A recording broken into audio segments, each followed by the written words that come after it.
Cal Ramirez took the maintenance contract at Port Halen's old municipal wharf because the paperwork called it limited scope. Inspect beams, clear storage rooms, stabilize the cargo scale. List what could be reused before the town decided whether to rent the structure to private vendors. Limited scope meant clean edges, and Cal liked clean edges after years of Navy logistics work where every pallet, crate, and line item had to balance before a ship moved. The wharf did not look balanced. Plywood covered half the windows. Salt had silvered the railings. Old market stalls leaned behind locked gates. At the center of the main shed, hanging from two rusted beams, was a cargo scale big enough to weigh a loaded handcart.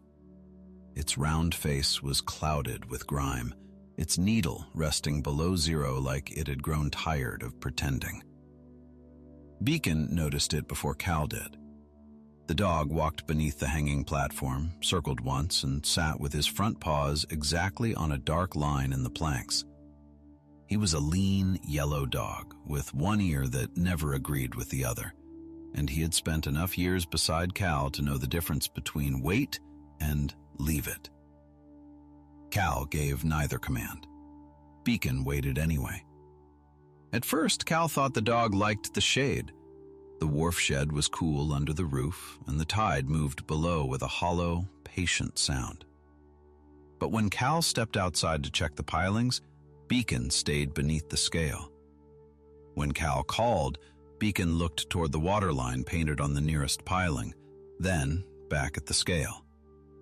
The mark was a faded blue stripe about 2 feet above the morning tide.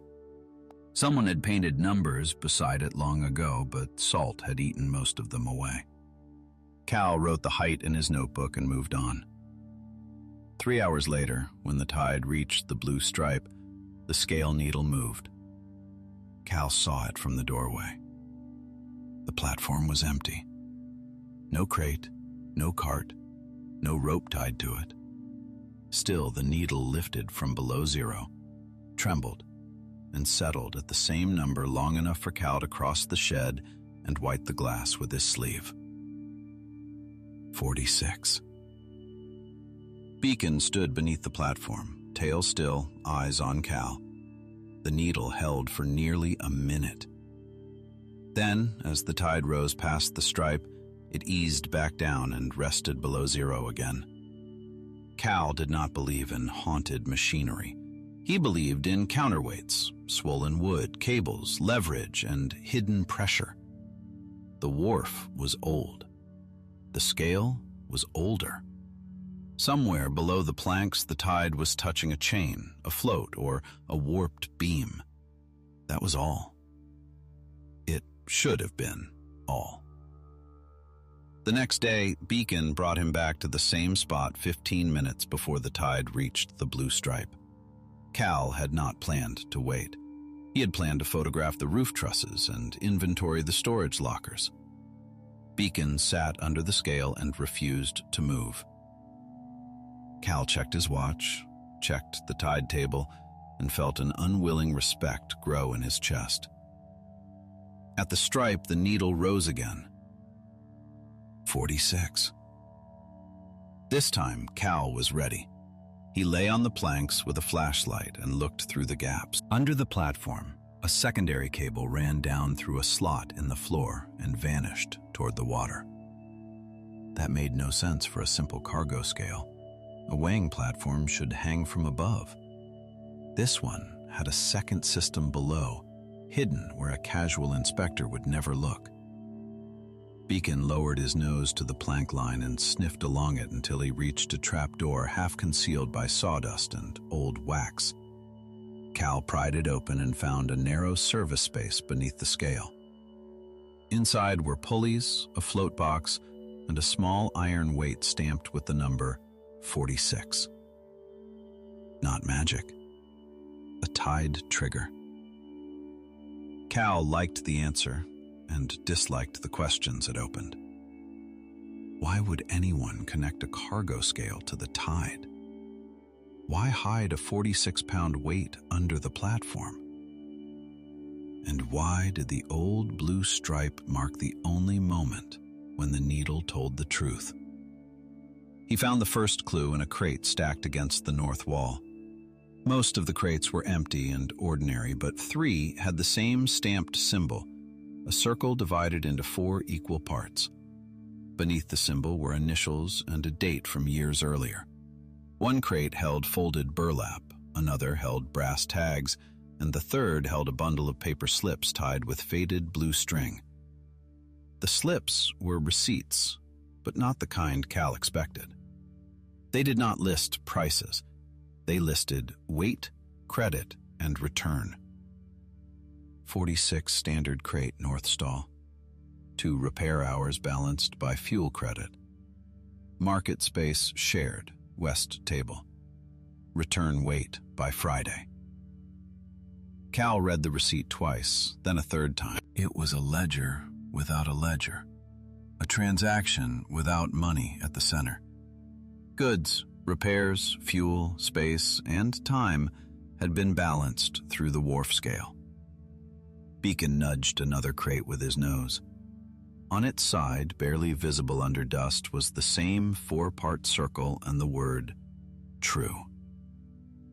Cal carried the receipts to the town office because municipal property had rules, and because he had learned long ago that finding old systems alone could make people suspicious for no reason. The town clerk, Etta Vale, received him behind a desk stacked with permit folders and coffee mugs. She looked tired in the efficient way of people who keep small towns running without being thanked on schedule. When Cal placed the 46 receipt on her desk, Etta's face changed. "Where did you find this?" "Under the Wharf scale." She leaned back slowly. "My grandfather used to say the scale kept people honest without making them explain themselves. I thought he meant ordinary weights. What else would he mean?" Etta opened a file cabinet and pulled out a folder labeled Wharf Historic. Inside were photographs of the shed when it still served the market. Crates lined the walls. Carts waited near the doors. The scale hung clean and bright in the center. In one photograph, a painted board behind the platform read, "Standard Crate, 46. Balance goods, time, fuel, space." Cal felt the click of a system sliding into place. The 46-pound weight was not measuring nothing. It was reminding the Wharf of its standard unit. When the tide reached the stripe, the float lifted the hidden weight and set the scale to the crate weight, signaling the exchange window. People knew it was time to balance the day's notes. Etta touched the photograph with one finger. The town has been arguing about that wharf for 6 months. Half the council thinks it is too old to matter. The other half wants it saved, but cannot explain what it would do. Cal looked at the receipt. It already explained what it did. Etta gave him permission to inspect the locked cabinet behind the scale, though she warned him that the key had been missing for years. Beacon solved that problem before Cal could call a locksmith. The dog followed a scent trail from the scale to the east stall, sat beneath a loose shelf, and looked up. Cal removed a coffee tin from the shelf and found a ring of labeled keys inside. The smallest key opened the locked cabinet. Inside were balance weights, colored tags, tied receipts, and the ledger bound in cracked green cloth. The first page held a rule written in firm, slanted handwriting. Weigh the crate, not the person. Balance the account, not the pride. Cal stood very still. The ledger covered years of exchanges. A grower traded early vegetables for repair work on a cart. A mechanic traded tool time for market stall space. A baker traded surplus loaves for fuel credit. A retired bookkeeper balanced accounts on Fridays and accepted crate credit instead of pay. Nothing in the entries looked like charity. That was the genius of it. Everyone's contribution had weight. Everyone's need could be written as an account instead of a confession. Beacon rested his chin on the cabinet threshold and sighed, as if humans had finally reached the obvious page. Cal spent the next week mapping the old system. The blue tide stripe marked the exchange window. The 46 weight set the standard crate. Colored tags matched categories: blue for goods, yellow for repairs, green for fuel and transport, white for table space and introductions. The 4-part circle meant an account had been balanced across categories rather than paid in cash. He photographed every tag and receipt. He cleaned the scale face with vinegar and patience. He replaced 2 frayed cords with marine-grade line, greased the pulleys, and marked the hidden float box for repair. Beacon supervised from beneath the platform, leaving only when Cal opened the cabinet or crossed to the piling mark. People noticed. Port Halen was the kind of town where plywood on a wharf could be ignored for years, but a man and a dog working near a locked scale drew attention by the second afternoon. The first visitor was Lena Brooks, who ran a small produce stall from a truck near the public parking lot. She stood at the doorway with a crate of greens on her hip and watched Cal polish the scale face. "That thing still moves?" "At the right tide," Cal said.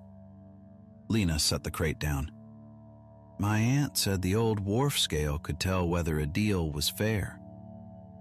"Machines do not tell fairness." "No," Lena said. "People do, if the machine gives them a way to stand there." That was the kind of sentence Cal wanted to dismiss and could not. Lena recognized the standard crate stamp. Her aunt had used one when she first started selling produce. The Wharf let her trade 2 crates of greens for repair on a refrigerated cart, then repay the balance over 3 market days without anyone calling it a loan. The ledger did not ask why she needed time. It only recorded what came in, what went out, and when the account balanced. The next visitor was Owen Reed, a retired scale technician with hands that shook slightly until they touched a tool. He brought a small case of calibration weights and corrected Cal's pulley alignment without asking permission, then apologized and asked permission after the fact. Cal liked him immediately. Owen explained the hidden tide system. The blue stripe was not necessary for weighing cargo. It was a clock. At that tide height, carts could roll from the lower dock to the shed without straining the ramp. The float lifting the 46 weight announced that the exchange window had opened. If the needle settled cleanly on 46, the scale was ready. If it did not, someone checked the ramp, the cables, or the tide board before carts moved. "Practical," Cal said. "Kind," Owen replied. "Practical kindness, maybe." Beacon, who had been sitting between them, leaned against Owen's leg as if endorsing the phrase. The locked cabinet held one more thing Cal did not understand. A drawer full of blank receipts already stamped with the 4-part circle but never used. The dates were from the year the Wharf closed. Each blank receipt had a name penciled lightly in the corner. Some names were familiar from town signs. Some belonged to adults Cal had seen in the diner, people who seemed to keep careful distance from asking favors. Etta studied the drawer with him and grew quiet. "These were restart receipts," she said. "Restart?" The Wharf Committee planned to reopen the exchange after repairs. Then the marina expansion pulled market traffic south, the roof started leaking, and the council postponed the decision until postponement became policy. People who had counted on the old scale found other ways, or no ways. Cal looked around the shed. The old system had not ended in a dramatic collapse. It had ended by waiting too long. That bothered him more than he expected. Cal had spent years trusting systems because systems kept people from being forgotten. But a system no one maintained was only furniture with good intentions. He kept working. The first full test of the restored scale happened on a Friday morning with 6 witnesses and 1 dog who behaved as if attendance had been mandatory all along. Etta came with the municipal ledger. Lena brought a standard crate filled with clean folded burlap so the weight would be exact. Owen brought calibration weights. A fuel dock owner named Mari Singh brought green tags. A carpenter named Felix brought yellow repair tags. Nola Venn from the market board brought white table space cards. At the blue stripe, the hidden float lifted. The needle rose, trembled, and settled on 46. No one cheered. That would have been too easy and too loud. Instead, Owen checked the dial, nodded once, and placed Lena's standard crate on the platform. The needle moved, balanced, and returned exactly where it should. Cal felt a satisfaction so clean it almost embarrassed him. Beacon sat beneath the scale with his tail sweeping the floor. Then Nola unlocked the first blank receipt and wrote a current exchange. Lena had extra greens and needed shelf repair before the Saturday market. Felix needed produce credit and fuel credit for 2 deliveries. Mari had fuel credit available in exchange for weekend stall space near the shade. The account crossed 3 categories, but the old ledger made room for that. Goods, repair, fuel, space. Each had a weight. Each could be balanced without anyone pretending one person was giver and another was receiver. Cal watched the entries line up and understood the title of the old crate. True did not mean perfectly measured down to the last ounce. It meant the account represented the real value of what people could offer. The Wharf scale had been a fairness machine because the town had agreed to behave fairly around it. After the test, Etta asked Cal to present the findings to the council. He refused twice. Presentations turned useful work into theater, and Cal did not like being placed in front of people who had already decided which phrases they wanted to hear. Etta listened to both refusals, then set a council packet on the workbench. "Write the system plainly," she said. "I will present it. But if they ask how the scale works, I need you in the room." Beacon pushed his nose under Cal's hand. "Fine," Cal said. "In the room, not at the podium." The council meeting was held in a room above the library with framed maps on the wall and chairs that made everyone sit 2 upright. Etta presented photographs, receipts, and the repair estimate. Cal answered 3 questions about beam stability, 2 about the tide float, and 1 about whether the system would create accounting confusion. "It will create accounting clarity," he said. That answer surprised him by sounding like conviction. A councilman named Drew Bell worried that a modern market should use apps, not colored tags and old scales. Cal had expected that. He opened the ledger to a copied page and slid it down the table. "An app can record a transaction," he said. "This records an agreement people can understand while standing in the same room. You can add digital records later. Do not start by removing the room." Drew read the page. Then he asked who would manage the accounts. The room went quiet because everyone knew that was the real question. A fair system without a fair keeper would fail quickly. Cal looked at Etta. Etta looked at the ledger. Beacon, allowed in because the meeting room was public and he was better behaved than several chairs, lay under Cal's seat and pressed 1 paw against his boot. Cal had taken a limited scope contract. The phrase had protected him from exactly this kind of moment. "Owen can calibrate monthly," Cal said. "Etta's office can hold the municipal copy. Nola can manage market space cards. I can maintain the scale and train 2 backups for the cabinet." The room accepted the answer before Cal fully understood he had offered it. The vote was not unanimous, but it passed. The Wharf would reopen as a seasonal exchange market for a 6-month trial. The cargo scale would remain. The ledger would be public. The colored tags would be used first, with digital copies added after the pattern proved itself. Etta wrote "trial" on the form. Nola wrote "beginning" on a white card and clipped it to the copied scale nap. Cal pretended not to notice. Restoring the wharf took work measured in splinters, paint, invoices, and tide charts. The town replaced unsafe planks, repaired the roof, and removed the plywood from the windows. Owen taught Cal the old calibration sequence. Mari repainted the green fuel tags. Felix built a receipt shelf under the scale face.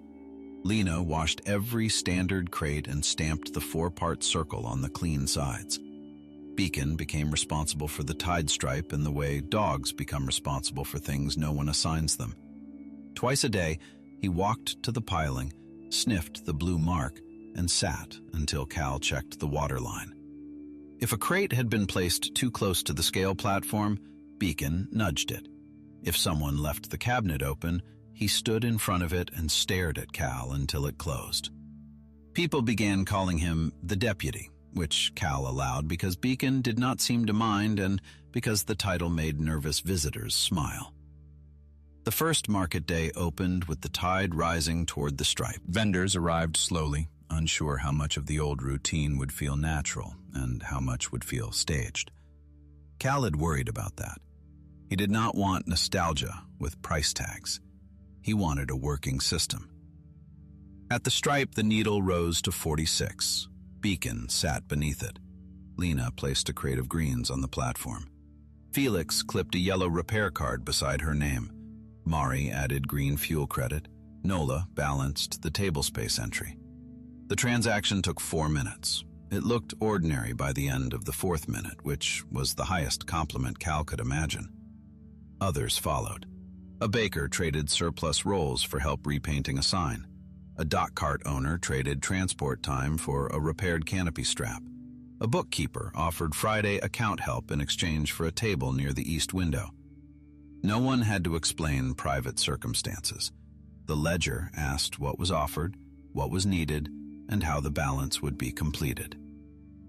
Mid-morning, Cal noticed a man standing near the west door with a crate in his hands and no tag. He was about Cal's age, maybe older, with careful posture and a work shirt buttoned to the collar. He read the board twice, then turned as if to leave. Beacon rose from beneath the scale and walked to him. The man stopped because leaving while a friendly dog blocked the path would have felt rude. Beacon did not jump or press. He simply sat. Cal walked over. "First time?" The man nodded. "I repair small appliances. I do not know what that weighs in this system." Cal looked at the crate. Inside were cleaned mixer parts, a lamp switch, and 3 labeled cords. "It weighs yellow," Cal said. "Repair time. We can start there." The man gave a cautious smile. His name was Tomas. By noon, he had a yellow card on the board and 2 requests clipped beneath it. By the next week, he had traded repair time for market space and a fuel credit. By the week after that, people stopped calling him new. That was the true weight, too. The first attempt at a public balance day did not work as cleanly as the test. Cal should have expected that. Tests are polite because everyone in the room already wants the answer. Public days bring people with full schedules, old doubts, and their own idea of what fair should look like. The town announced a demonstration on a Saturday, and by 9 o'clock the wharf held vendors, council members, curious residents, and 3 people who had come only because Lena promised there would be coffee. The scale worked. The tide reached the blue stripe. The needle rose to 46. Beacon sat beneath the platform with perfect seriousness. That part went beautifully. The trouble began with the first real exchange. A vendor named Priya had 2 crates of preserves and wanted repair credit for a folding table. Felix offered repair time. Mari offered transport credit. The ledger could handle it, but 3 onlookers started offering suggestions, and within a minute the exchange had too many voices around it. Priya stepped back from the counter. Felix folded his repair tag in half. Mari went quiet. Cal felt the old, familiar frustration of a good system being crowded by people who wanted to improve it before learning it. He almost raised his voice. Beacon stood before he did. The dog moved from beneath the scale to the space between the counter and the onlookers, then sat with his back to Priya and his face toward the crowd. It was not dramatic. It was clear. Etta understood first. She lifted one hand and asked everyone not directly part of the exchange to stand behind the white line painted on the floor. The line had been there in the old photographs, but Cal had not known what it meant until that moment. It was not for cargo safety. It was for dignity. The person balancing an account deserved room. Cal repainted the white line that afternoon. He also added a new rule to the board. 3 voices at the counter: the account holder, the exchange partner, the keeper. Others wait behind the line. The second balance day worked better. Priya returned with her preserves. Felix repaired the table hinge. Mari logged the transport credit. No one crowded the counter. When the ledger balanced, Priya touched the white line with the toe of her boot and said, "That line is the kindest part." Cal wrote that down on the back of a receipt because he knew it was true. The old Wharf had more hidden kindness built into its boards than he had first understood. Beacon found another piece a week later while Cal was measuring the west wall for receipt shelves. The dog nosed a strip of molding beneath the window until it came loose. Behind it was a row of small hooks, each labeled with a number instead of a name. Cal called Etta, who brought the green ledger, and together they matched the numbers to old reserve accounts. The numbered hooks allowed someone to leave a reply without exposing an account on the main board. The person could check Hook 7, pick up a folded receipt, and know the exchange had been accepted. It was not secrecy. The ledger still recorded the balance. It was privacy at the moment of asking. Etta ran a finger along the numbers. "We stopped building things this thoughtful." "We can start again," Cal said, surprising them both. They restored the numbered hooks with clean brass tags. The rule was simple: public enough for accountability, private enough for first steps. Nola helped word the sign so it did not sound like a courthouse notice.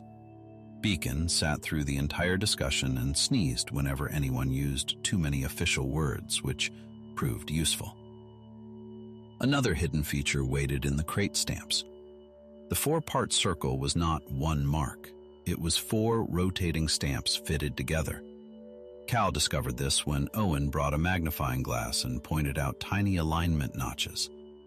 Blue stamped goods, yellow stamped repair, green stamped fuel or transport, white stamped table space or introduction. When all 4 quarters were stamped, the account had touched every part of the exchange and returned value to the reserve.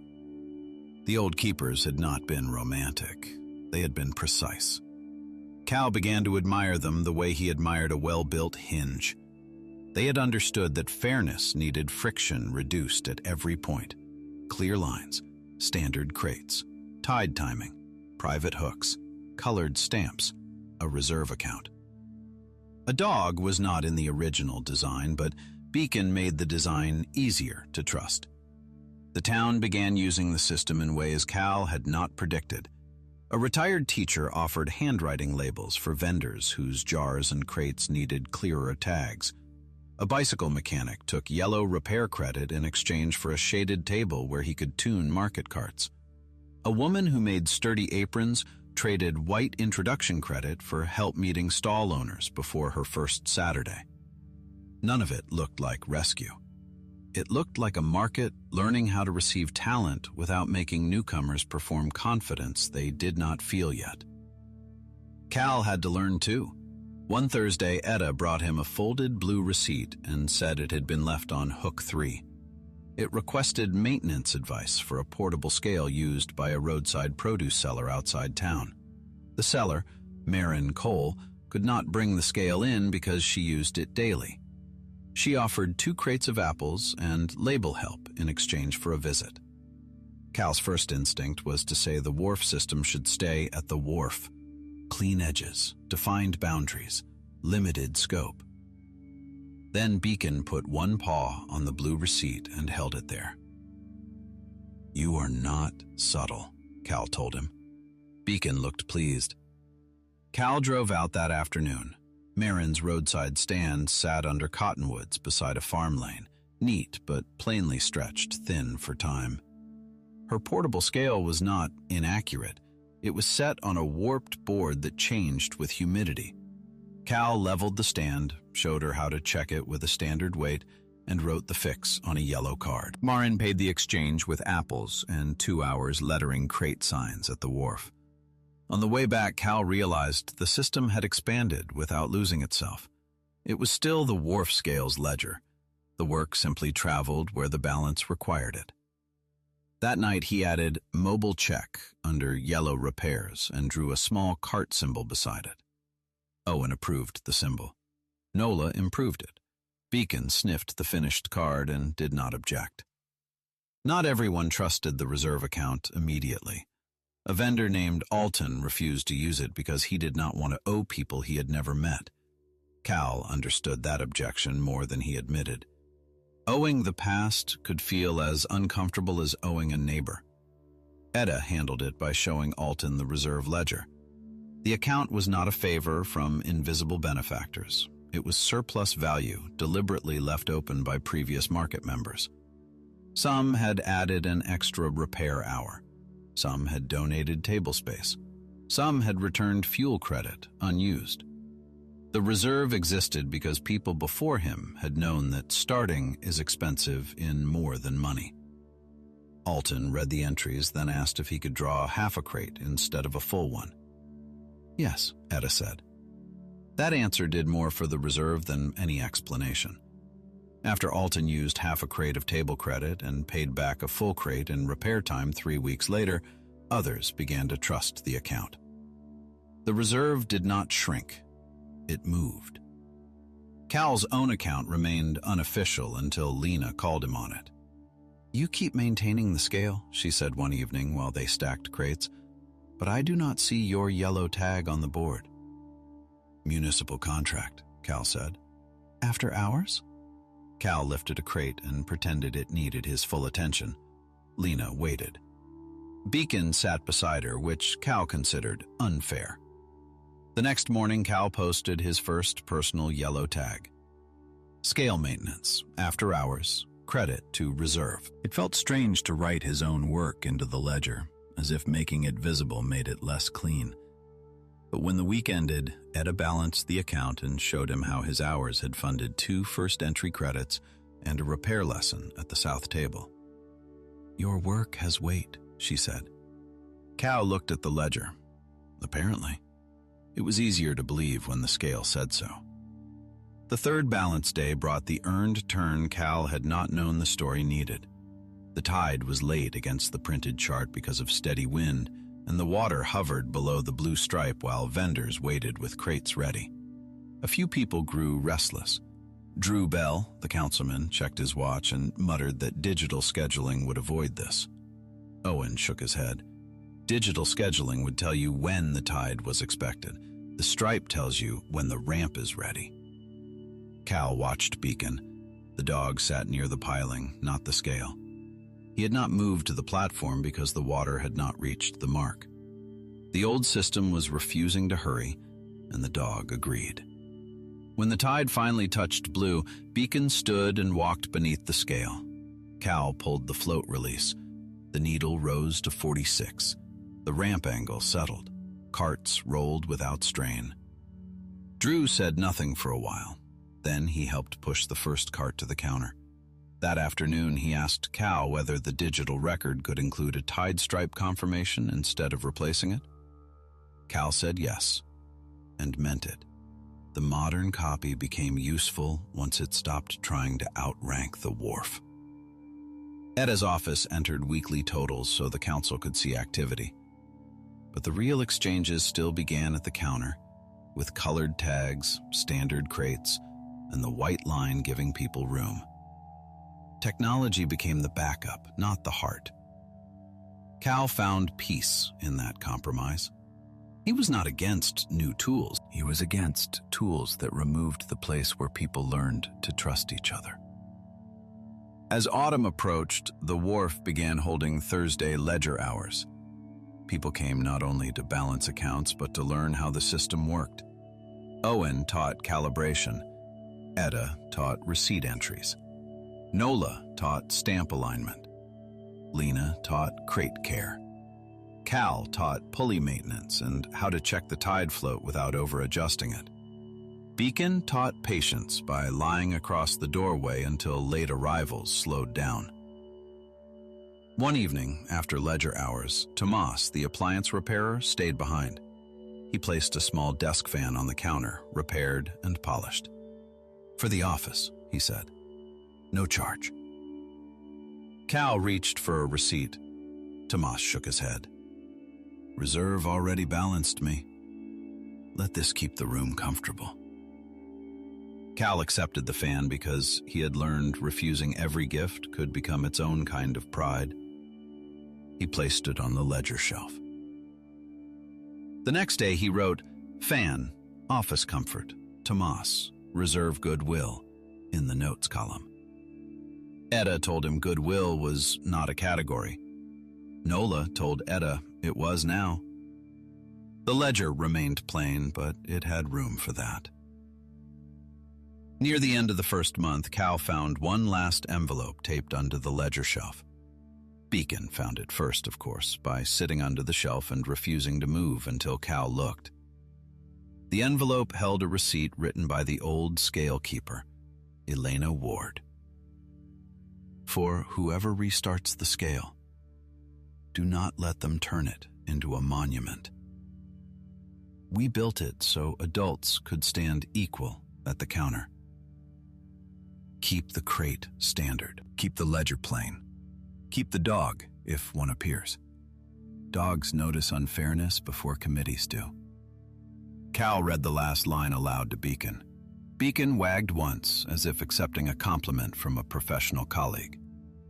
The note also included a final balance sheet from the year the Wharf closed. One account remained open, not because anyone had failed to repay, but because the counterparty had moved away before collecting. The credit was listed under Community Reserve, 46 standard crates of table space, repair time, fuel credit, and goods. Etta asked what to do with it. Cal knew the answer before the question finished. Use it for first entries. Anyone starting on the Wharf can draw from the reserve once, then add back when able. Is that allowed? Cal tapped Elena's note. It is balanced. The reserve became the gentlest part of the restored system. New vendors did not receive a handout. They received an opening credit from an account already earned by people before them. When they were steady, they added back in goods, time, fuel, space, or repairs. The old Wharf gave them a way to begin without standing beneath a spotlight. Cal recognized that gift because he was using it too. He had arrived in Port Halen planning to complete a limited contract and move on to the next clean edge. But the scale had complicated his life with exactness. It gave him beams to repair, weights to calibrate, a ledger to trust, and people who asked for his judgment without demanding his whole story. It gave Beacon a tide mark to guard. It gave Cal mornings that began with purpose and ended with the satisfying click of a locked cabinet. The quietest success came from a table no one had wanted. The east window table was narrow, a little uneven, and too far from the main door for vendors who wanted quick sales. Nola had marked it white reserve space because she hated wasting anything. For 2 weeks, it stayed empty except for extra receipt cards and Beacon's water bowl. Then a woman named Inez asked for it on a half-day credit. She made canvas lunch bags from scraps donated by the awning shop, and she wanted to see whether anyone would buy them before renting a full stall. The old market might have forced her to choose between paying for a prominent table or staying home. The scale ledger gave her a smaller beginning, Inez sold 4 bags, traded 2 for repair credit, and returned the table cleaner than she found it. The next week, she paid for the same table without reserve credit. The week after that, she moved to a larger space and left the east window table open for another first entry. Cal watched the pattern repeat with different names and different goods. A jam maker, a label cutter, a man who sharpened garden tools, a woman who repaired chair seats. The table became known as the first wait spot, a place where a person could test an honest offering without pretending to be established. One evening, Cal found Beacon sitting under that table instead of the scale. The dog looked from the table to the ledger shelf, then back again. Cal understood enough by then to check underneath. Someone had carved a small 4-part circle into the table's underside, along with a sentence nearly worn smooth. Begin small. Balance. True. Cal traced the words and felt the wharf settle another inch deeper into the present. The old keepers had known that fairness was not only for large accounts. Sometimes the most important weight was the first one a person dared to place on the scale. He added the sentence to the reserve card in Nola's careful lettering. No one objected. Even Drew Bell read it twice and said it was clearer than the policy summary. At the close of the season, the council reviewed the 6-month trial. The market had balanced more than 200 exchanges. Repairs had kept equipment in use. Fuel credits had been repaid. Table space had rotated fairly. The reserve account had been drawn on 9 times and replenished 11 times. The east window table had helped 6 adults test small offerings without taking on more rent than they could carry. The private hooks had been used often enough to prove their purpose, and rarely enough to show that people moved to the open board once they trusted the room. Etta presented the numbers. Cal stood in the room and answered practical questions. Beacon slept under the table. Drew Bell, the councilman who had wanted an app first, cleared his throat and said the colored tag board was easier to understand than 3 software demos he had seen. Cal did not smile until he got back to the wharf. That evening, the tide reached the blue stripe under a sky the color of clean tin. The scale needle rose, trembled, and settled on 46. No crates waited. No council watched. The market was closed for the day. Still, Beacon sat beneath the platform because the mark had been reached and the ritual deserved respect. Cal stood beside him with the ledger under one arm. The wharf windows reflected the harbor lights. Inside, the colored tags hung in straight rows. The standard crates were stacked clean by the north wall. The locked cabinet held its weights, receipts, and Elena's note in a clear sleeve. For years, Cal had measured worth by whether a load balanced, a manifest matched, a job ended cleanly. The wharf scale taught him another measure. A life could balance too, not by carrying less, but by letting the true weight of work, time, space, and kindness be counted honestly. He reached up and steadied the empty platform with one hand. Beacon leaned against his leg. The needle held at 46 until the tide rose past the mark. Then it eased down, slow and smooth, ready for the next morning. Cal locked the cabinet, turned off the shed lights, and left the wharf doors open to the salt, clean air. Tomorrow, someone would bring a crate, someone would offer repair time, someone would read the reserve card and realize they could begin without explaining everything. Beacon would find the tide stripe before anyone else. The scale would tell no secrets and demand no stories. It would simply ask the town to balance what was true. And for Cal Ramirez, who had come to restore a machine and found a fair way to stay, that was enough weight to hold him steady. He returned the next morning before the shops opened, not because the contract required it, but because the tide would reach blue before breakfast, and Beacon would be waiting under the scale. Cal unlocked the cabinet, set out the colored tags, and wrote the first line of a fresh page. Municipal Wharf open. Standard crate ready. Keeper present. Then he looked down at Beacon and added the truest note of all. Dog already knew. By noon, 3 new cards hung beneath the white line, each one plain, fair, and possible. The Wharf had not given anyone a miracle.